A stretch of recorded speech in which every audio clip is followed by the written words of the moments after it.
नमस्कार दोस्तों, मैं जय चायल स्वागत करता हूं आपका आपके YouTube चैनल ट्रिकी रीजनिंग वाला पर।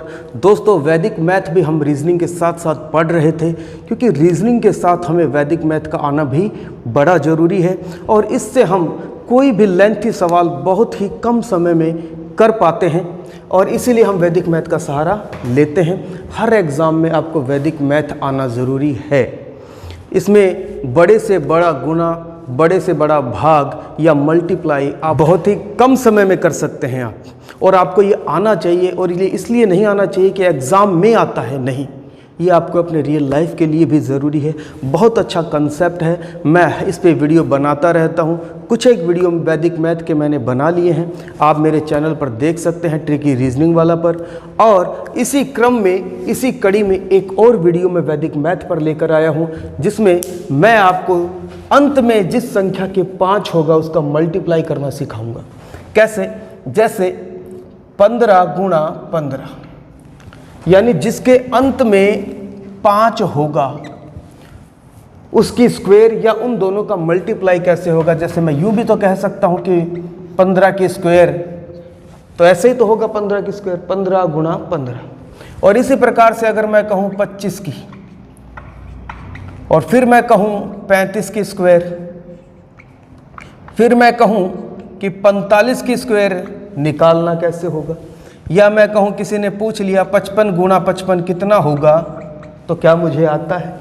या फिर किसी ने कह दिया 65 गुणा 65 कितना होता है, या फिर 75 गुणा 75 कितना होता है, या 85 गुणा 85 कितना होता है, या 95 गुणा 95 कितना होता है, 105 गुणा 105 कितना होता है, 115 गुणा 115 कितना होता है, 125 गुणा 125 कितना होता है। या किसी ने पूछ लिया, आप बताओ कि 175 गुणा 175 कितना होता है। या किसी ने पूछ लिया 195 गुणा 195 कितना होता है। बात यह है कि आपको एक तो छोटी स्क्वायर आनी चाहिए, 1 से 40 तक की स्क्वायर आनी चाहिए। उसके बाद अगर आप कहीं पर भी, जैसे 15 की स्क्वायर, 25 की स्क्वायर, 35 की स्क्वायर, इतनी 9 स्क्वायर भी हम और याद कर सकते हैं उसमें। कैसे? आपको करना क्या है कि जब स्क्वायर आप निकालते हैं, इधर भी समान संख्या, इधर भी समान संख्या, अंत में 5 हो। एक वीडियो मैंने पहले भी बनाया था जिसमें अंत में 5 होता है, लेकिन अंतर 10 का होता है। 15 गुणा 25 बताया था, स्क्वायर के रूप में गुणा नहीं बताया था। वो वीडियो अलग है और ये मल्टीप्लाई अलग है। तो आपको क्या करना होता है कि ऐसे में अंत में 25 ही आता है। कितना आता है? 25। और अगर 15 गुणा 25 होता, 10 का अंतर होता, तो पीछे 75 आता। खैर, वो वीडियो मैं बना चुका हूँ, आप देख सकते हैं चैनल पर। तो यहाँ 25 आएगा अंत में। आगे क्या आएगा? 5 को छोड़कर जो संख्या बच गई, सेम संख्या बचेगी, इधर भी वही होगी, इधर भी वही होगी, क्योंकि स्क्वायर है। समान अंक समान संख्या, समान अंक समान संख्या। तो जो भी बचा है उसको खुद से एक अंक बड़े से, यानी ये अगर 1 है तो इसको खुद से एक अंक बड़ा 2 होगा। इन दोनों का मल्टीप्लाई कर दे, 2 एक कम 2। और ये मन ही मन में भी हो सकता है, लिखने की आवश्यकता नहीं है। कैसे? इसका जो आएगा रिजल्ट वो आएगा अंत में 25। उसके बाद क्या बचेगा? 2। 2 को किससे गुणा करेंगे? 3 से, खुद से एक अंक बड़े से। 5 को छोड़ने के बाद जो भी संख्या बचेगी 2, इधर भी 2 है, इधर भी 2 है। आपको कोई एक संख्या उठानी है और उसको एक अंक बड़े से गुणा करना है। 3 दूनी 6। तो इसी प्रकार 25 की जो स्क्वायर है 625 आएगी। यहाँ आएगा 4 तिया 12 25। अब कैसे किया आप समझ गए होंगे। 25 आएगा ही आएगा, 4 तिया 12 या 3 चौक 12, 4 पंजे 20 25, 5 छक 30 25, इस तरीके से आंसर आएगा। किसी ने कहा जी 85 की बताइए, तो 25 तो आएगा, 8 निम 72 आएगा आगे। 72 25 85 की स्क्वायर का आंसर है।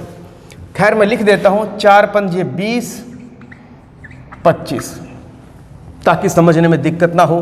5 छक 30 25,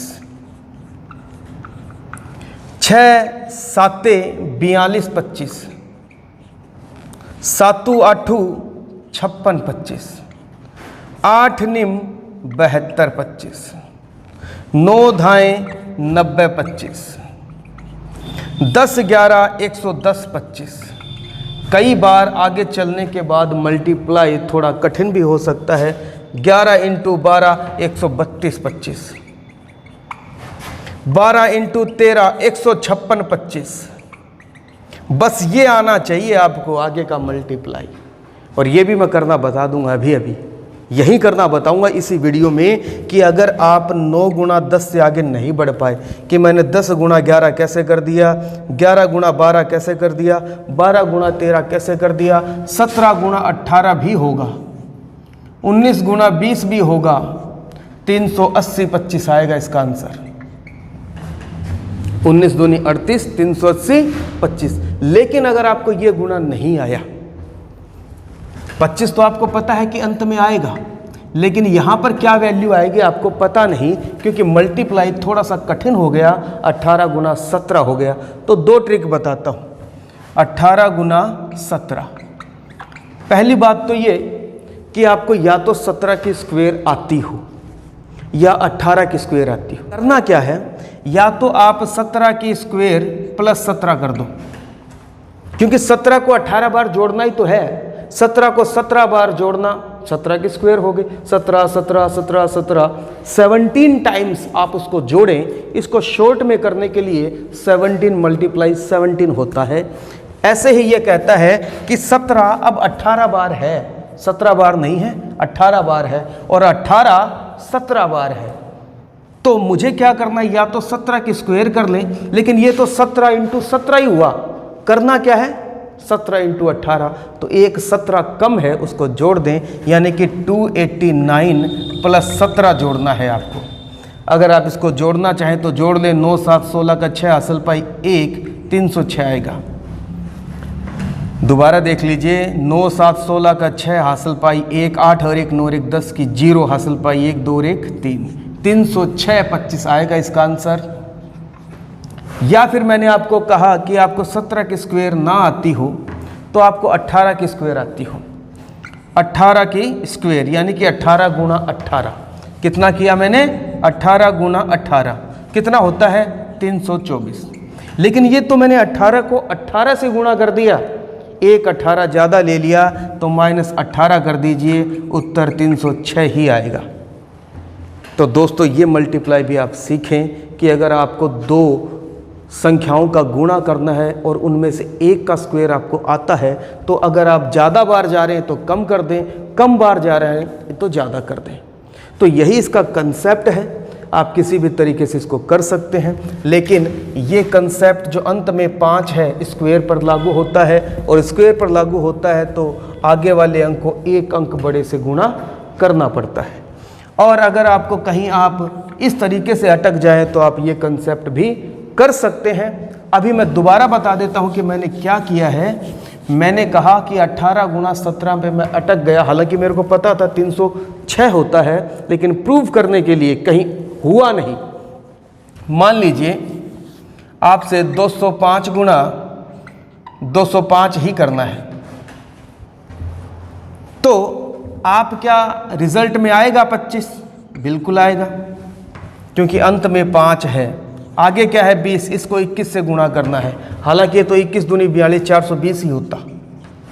मैंने 21 को 2 से गुणा किया, 21 दूनी 42, 0 था, 420 कर दिया। लेकिन अगर आपके पास 225 गुणा 225 होता, 225 गुणा 225 होता, अब अंत में तो 25 आए, बिल्कुल जरूरी है कि अंत में तो 25 ही आएगा, लेकिन आगे क्या आएगा? और आगे लाने के लिए मैंने आपको बताया कि 5 के बाद जो संख्या बच जाए उसको खुद से एक अंक बड़े से गुणा करें।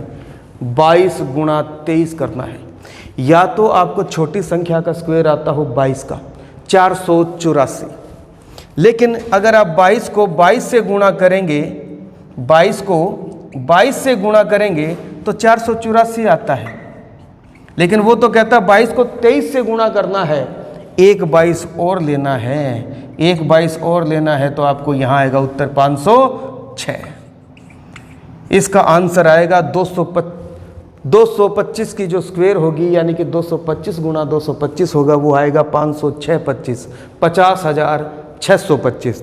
और अगर आपको इसमें से 23 की स्क्वायर आती है, तो 23 की स्क्वायर आती है तो आप 23 गुणा 23 करेंगे और इसकी स्क्वायर होती है 529। 23 की स्क्वायर क्या होती है? 529।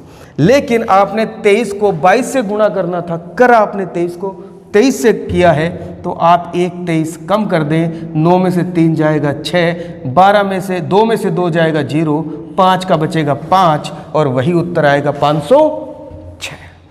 तो दोस्तों वैदिक मैथ का आना बड़ा ज़रूरी है, लेकिन इनकी प्रैक्टिस मोस्ट इम्पॉर्टेंट है।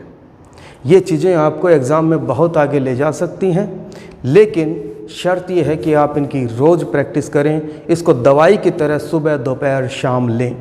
स्क्वायर याद करें, क्यूब याद करें, मल्टीप्लाई जल्दी से जल्दी करने की कोशिश करें। 5 के नियम का क्या होगा, दोनों संख्याओं में 10 का अंतर हो तो क्या होगा। स्क्वायर नहीं आती तो 41 से 60 तक की स्क्वायर निकालना भी मैंने बताया है। 91 से 100 तक की स्क्वायर निकालना भी बताया है। और जिसके अंत में 5 हो वो स्क्वायर भी हम बता सकते हैं। तो इस तरीके से हम धीरे धीरे एक अच्छा स्टॉक स्क्वायर का अपने पास कर सकते हैं। और स्क्वायर का मतलब भी मल्टीप्लाई होता है। आपको सब आता है, बस हल्के से प्रैक्टिस की आवश्यकता है। तो चैनल से जुड़े रहिए। आज के लिए वीडियो वैदिक मैथ का यहीं तक है, बाकी की बात कल करते हैं। धन्यवाद।